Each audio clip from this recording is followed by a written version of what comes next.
जो 2 बास्केट्स आई हैं ना जो अब्बू जान लाए हैं आज़रबाईजान से, ये जो रात को कायनात ने पैक की हैं, एक नुसरत जावेद को भेजनी है, एक राना जवाद को भेजनी। जो 2 बास्केट्स आई हैं ना जो अब्बू जान लाए हैं आज़रबाईजान से, ये जो रात को कायनात ने पैक की हैं, एक नुसरत जावेद को भेजनी है, एक राना जवाद को भेजनी। बात आपने उनसे जरूर करनी है। जी अंकल। एक उनका प्रोग्राम होता है स्कोर कार्ड। जी अंकल।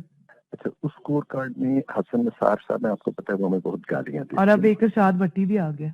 एक इरशाद भट्टी इन्होंने ऐड कर लिया, वो भी आपको मालूम है कि बहुत ही घटिया गुफ्तगू। हाँ जी, हाँ जी। मजहर अब्बास साहब जो हैं वो उनकी गुफ्तगू में भी टिल्ट हमारे खिलाफ ही होता है, और तंज भी होता है, मजाक भी होता है। बाज़ दफा वो बातों को स्पिन भी करके थोड़ा सा हमारा मजाक उड़ा देते हैं। बिल्कुल। अच्छा, बाकी कोई बंदा वहाँ पे वो नहीं है जिसको ये कहा जाए कि वो हमारा स्पोक्स पर्सन है। अब स्टार पावर है, वो अपनी इंडिपेंडेंट राय रखता है जी। वो भी जनरली वो हमारे बहुत हक में तो है नहीं अंकल।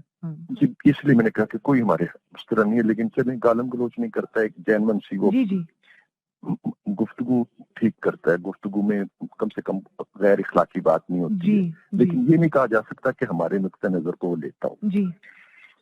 ताकि वहाँ पे ऐसा था जो हमारा नुक्ता नजर नहीं लेता था, लेकिन जिस तरह ये हमें गालियां देते हैं उसी तरह वो इमरान खान के साथ भी सलूक कर जाता है। न्याजी। लेकिन न्याजी, हाँ। इन्होंने उसको हटा दिया हुआ है और उसका कॉलम भी बंद कर दिया है और उसको हटा भी दिया जी। ये बड़ी ज्यादती और नाइंसाफी। और अंकल मैं पूछूंगी ना कि पहले ये बताओ हटाया क्यों है उसको। जी, तो मैं बल्कि आपसे मेरी दरखास्त ये होगी कि इससे भी करें बात आप, और आप मीर शकील साहब से भी करें। पहले मैं इससे अंदर की खबर तो पूछूं ना। उसमें अगर इतना इनबैलेंस प्रोग्राम हो जाएगा, हाँ जी, और इमरान खान के ऊपर अगर एक चेक था तो वो अपने खत्म कर दिया और हमारे ऊपर आपने भौंकने वाले कुत्ते बैठा दिए। बिल्कुल। और अंकल ये तो बिल्कुल ही ये एक बायसनेस है ना। जी, तो ये जरूर मैं जरूर आप